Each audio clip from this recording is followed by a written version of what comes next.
हिसार जिले के एक गांव में, शिवानी गांव में एक लड़का पैदा हुआ। एक घर में, आम नॉर्मल घर में, पढ़ने का बहुत जुनूनी था, साथ साथ में गरीबों की हेल्प करने का भी जुनून था। आमतौर पे पेरेंट्स का होता है कि मेरा बच्चा बड़ा होकर अफसर बने, तो अफसरी के एग्ज़ाम दिए, उसका रिजल्ट आने में थोड़ा टाइम लगता है, यूपीएससी का रिजल्ट आने में। तो इन द मीन टाइम जो जुनून गरीबों की झुग्गी झोपड़ियों में जाके गरीबी को बहुत नज़दीक से देखने का, वो पूरा करने का फैसला किया। In the meantime result आ गया, वो चुने गए, आईआरएस ऑफिसर के तौर पे चुने गए। अब घर पे नहीं थे, रिजल्ट तो आ गया लेकिन खुद वो घर पे नहीं थे। तो रिश्तेदारों से इधर उधर से पूछा गया कहाँ हैं, तो लगभग महीने से ज़्यादा लग गया उनको ये बताने के लिए तुम अफसर बन चुके हो, घर आ जाओ। That was Arvind Kejriwal. Mother Teresa के जो उनके गरीबों के जो कैंप होते थे उनमें जाके सेवा करने में लग गए। उसके बाद अफसर तो बन गए, लेकिन दिल में देश में शिक्षा की क्रांति, देश में हेल्थ की क्रांति, देश को नंबर बनाने का जुनून था। इनकम टैक्स कमिश्नर बन गए।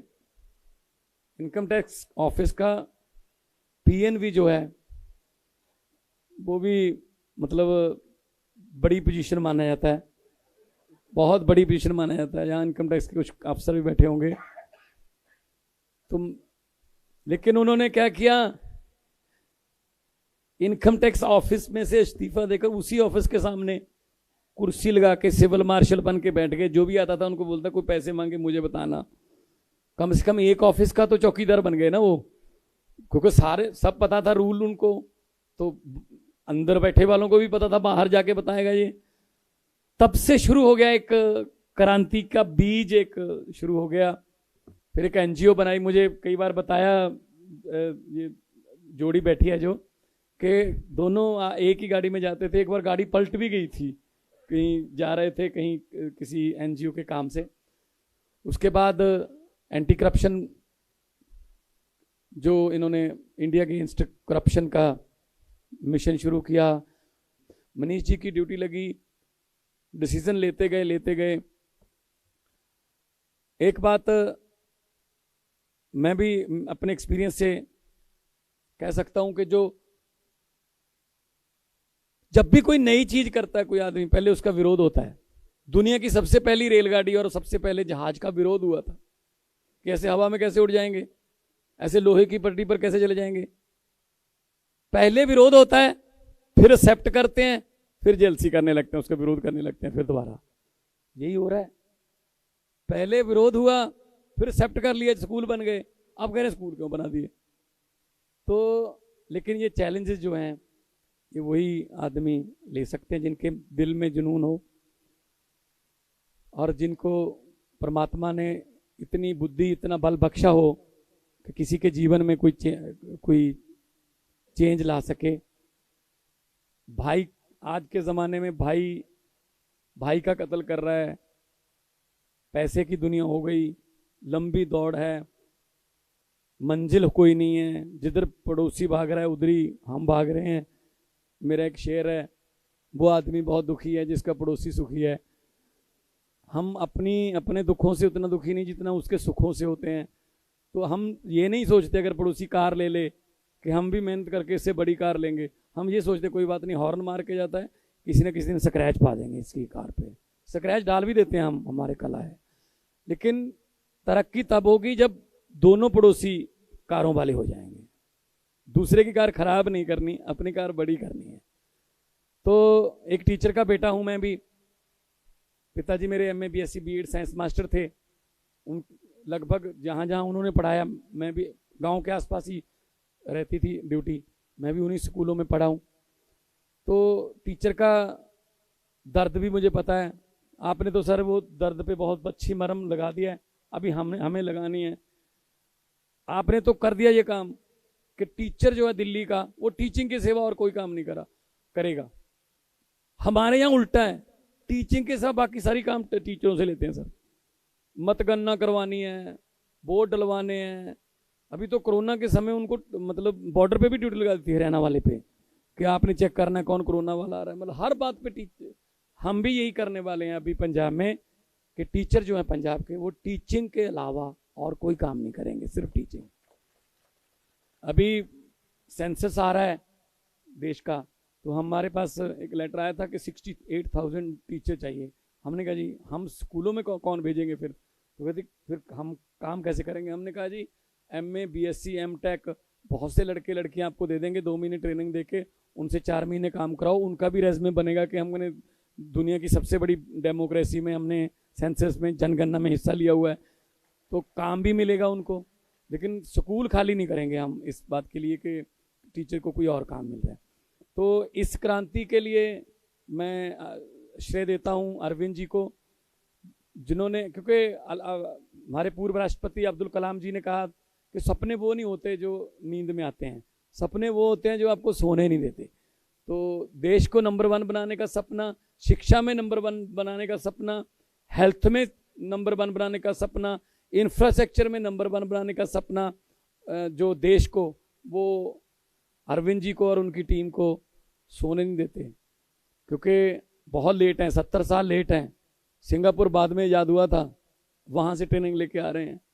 मतलब इसका मतलब वो कितना फास्ट चले होंगे और हम कितना स्लो हैं। और सबसे बड़ी बात यह है कि इनको शिक्षा के बारे में पता है कि शिक्षा का स्तर क्या होना चाहिए, किस लेवल के जो एग्जाम इन्होंने पास किए हैं। वरना हमारे यहाँ वो नेता भी हैं जिन्होंने खुद जिंदगी में कोई एग्जाम नहीं दिया, लेकिन एग्जाम देने की ट्रेनिंग देते हैं घंटा घंटा, 1.5 घंटा। तो मतलब कम से कम उस फील्ड का पता तो हो ना कि उसमें क्या होता है, पेपर कैसे दिए जाते हैं, एग्जाम के समय कौन सी स्ट्रेस होती है। खैर,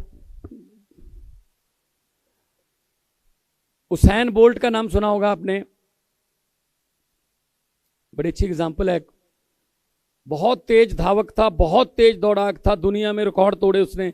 उसको एक दिन इंटरव्यू किया गया कि आपके कोच कभी देखे नहीं गए ग्राउंड में, स्टेडियम में। कहते जी मेरे कोच को आने नहीं देते। कहते क्यों?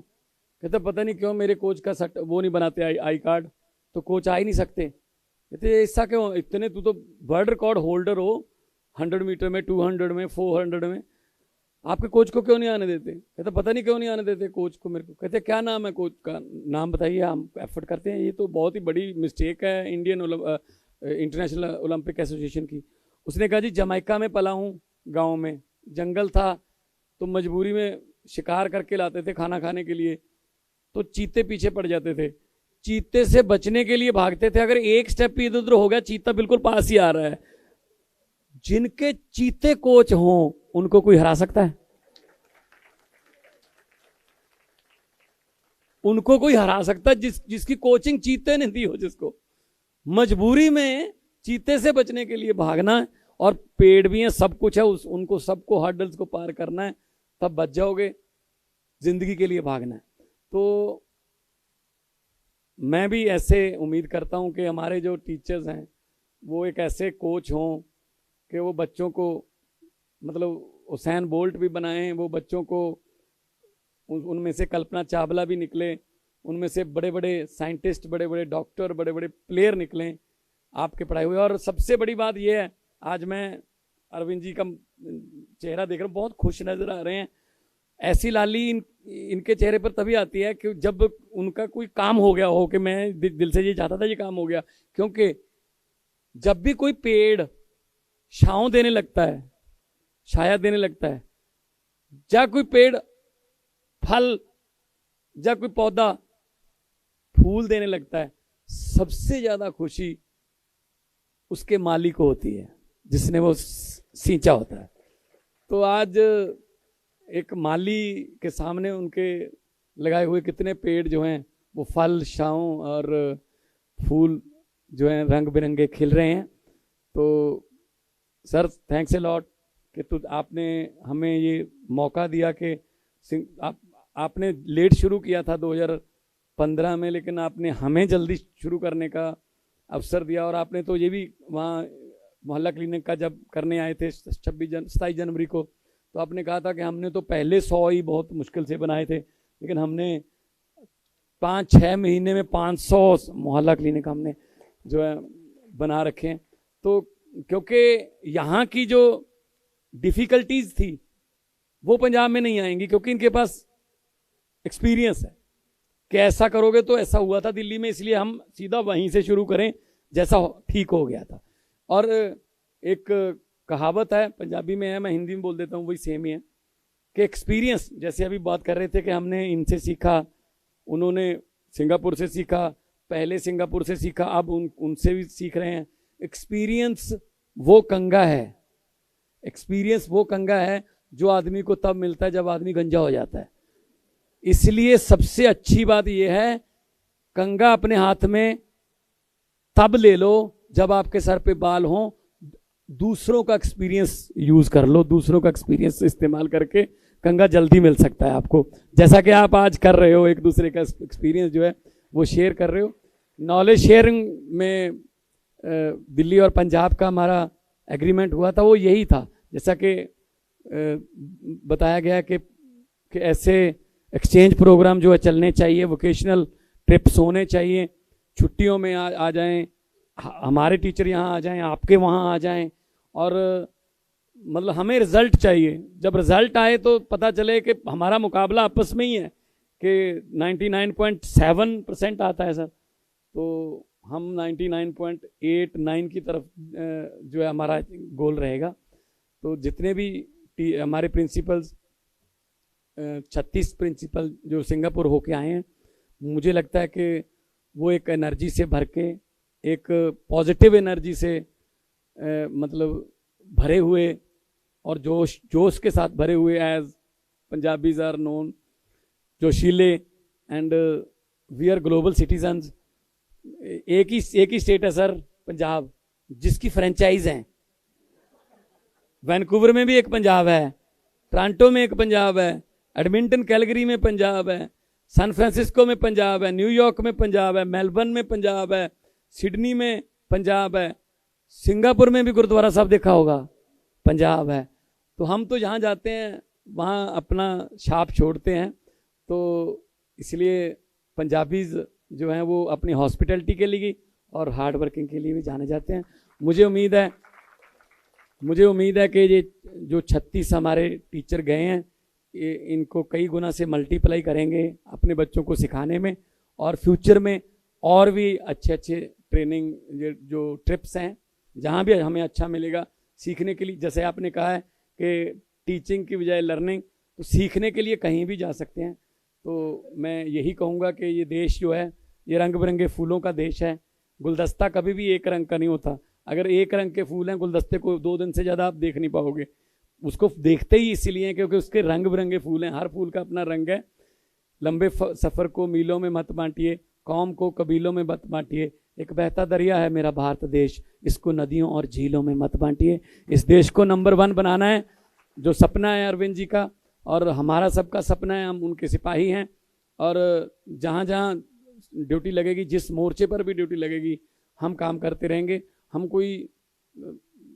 कोई भी हम 4 बैठे हैं, वो वकील LLB हैं, सर IAS अफसर, IRS ऑफिसर, ये ZTV में बहुत बड़े पत्रकार थे, मैं कलाकार था।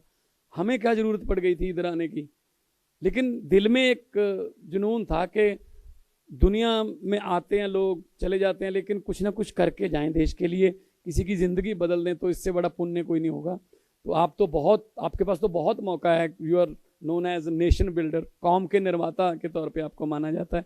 और सचमुच में जब लेट 50s में सर जवाहरलाल नेहरू जब प्रधानमंत्री बने इलेक्शन के बाद, पहले तो इलेक्शन नहीं हुई थी, फिर इलेक्शन के बाद जब बने तो सिंगापुर में कोई वर्ल्ड लेवल की कॉन्फ्रेंस थी, तो सिंगापुर की वो नेशनलिटी और वो बात कर रहे थे कि हाँ देशभक्ति इतनी है। तो जवाहरलाल नेहरू जी ने कहा, जी मैंने इतने सड़कें बना दी, इतने पुल बना दिए। तो सिंगापुर के जो किंग थे उन्होंने कहा, जी मैंने तो कौम बना दी, बाकी सब कुछ ही अपना खुद बना लेंगे।